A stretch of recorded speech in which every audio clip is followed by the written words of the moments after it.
Tyler Brown, offensive lineman, was asked about, kind of Sheduer Standers giving up 52 sacks last year and him kind of not being able to be a part of that. Take a listen. God needed me to wait for a year, and I feel like I just wasn't meant to be a part of that offensive line, which I hate that I couldn't be there to help those guys, but I just wasn't meant to do it. I'm glad you come to grips with that. And I came to terms that really when after UCLA game, I said, these guys and I, we're not meant to just, no. Because you letting my quarterback get hit 24 times, dude. Let's go. Mm-hmm. What'd you Look, say? I'm talking to TikTok. Dude, it made me so sad too when Sheduer was like, man, I would just game prep and know that I'm just going to get the crap knocked out of me because these dudes aren't really even trying. And that's what really hurt me. I was just like, I don't. Cut it.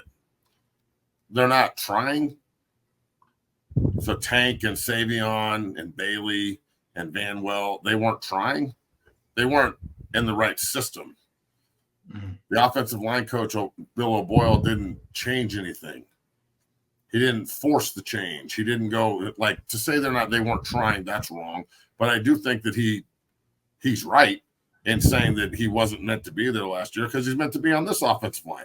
Right. And look, sometimes I missed an entire season in 2002 with a broken leg on a really good team that went to the Big 12 title, and it hurt like a son of a bitch. But it gave me an extra year in my senior year to really establish myself. So I think this is an opportunity for Brown to really establish himself as a player and as a leader. I love that kid.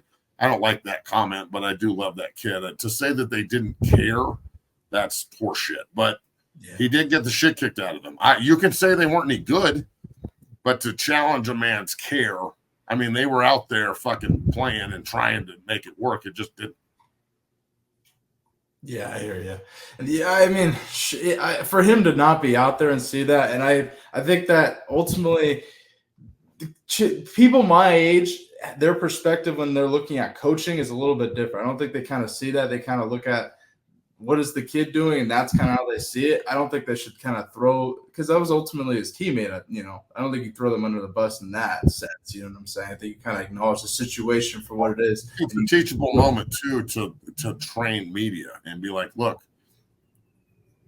don't throw shade at your ex-teammates, regardless of how you feel.